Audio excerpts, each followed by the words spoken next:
Hello, my name is Mark Benton and I'm a foreign lawyer and I work for Hansan Law Offices, and we help our foreign clients who have legal problems in Korea. So today I want to spend a few words talking about penalties for drugs in Korea. So let's move on. Oops. Okay, so this is a quote from the Commissioner of the National Police, and he said recently, "I will no longer tolerate drug-related crimes. Building on the efforts made so far, I will declare an all-out war on drug crimes with a resolute determination to not retreat." This conjures memories of the 1980s for me, with the zero tolerance policy in the USA, which was immortalized by the great series Miami Vice. And I'm not sure how successful that zero tolerance policy was, but there we are. Anyway, let's move on. So yeah, basically the prosecution, the courts basically have a zero tolerance policy when it comes to drugs in Korea. Okay, so again, zero tolerance.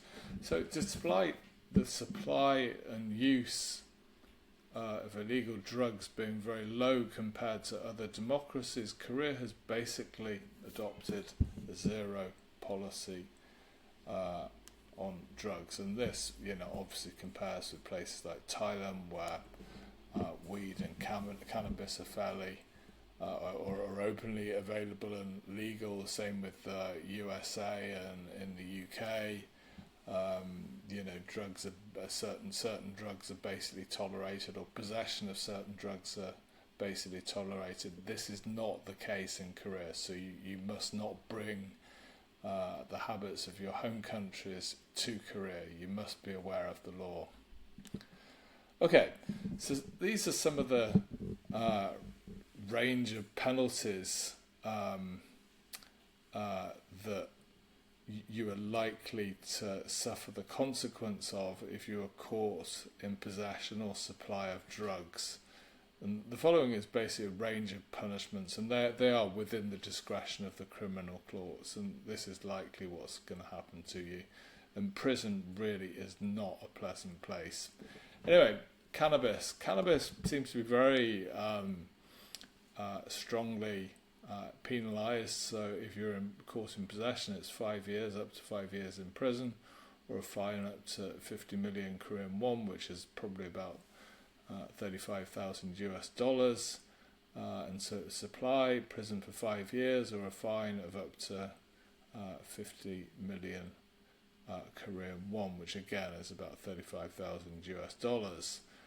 Cocaine, amphetamine, heroin, and all sorts of other drugs, ketamine, etc.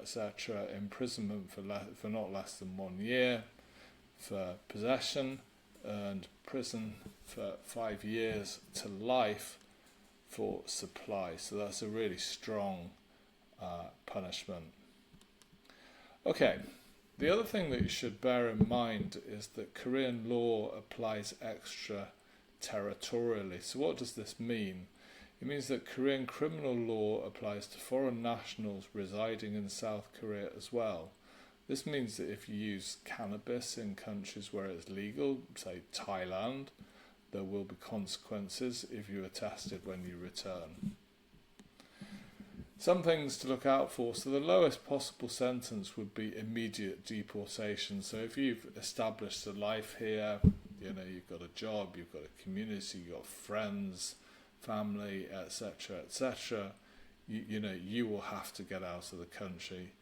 And even if you are sent to prison, you'll be deported immediately on your release, and there'll be no chance for you to reapply for a visa for at least 5 years. And then it's only at the discretion of immigration. So there are really serious consequences. So if you hear a long-term or a semi-long-term basis, and you get caught with drugs, then you're going to go to prison, or you're likely going to go to prison, and you're almost certainly going to get deported with no chance of coming back for 5 years. So really bear that in mind, and think of that in percentage terms of your likely existence on this earth. It's really not a good proposition.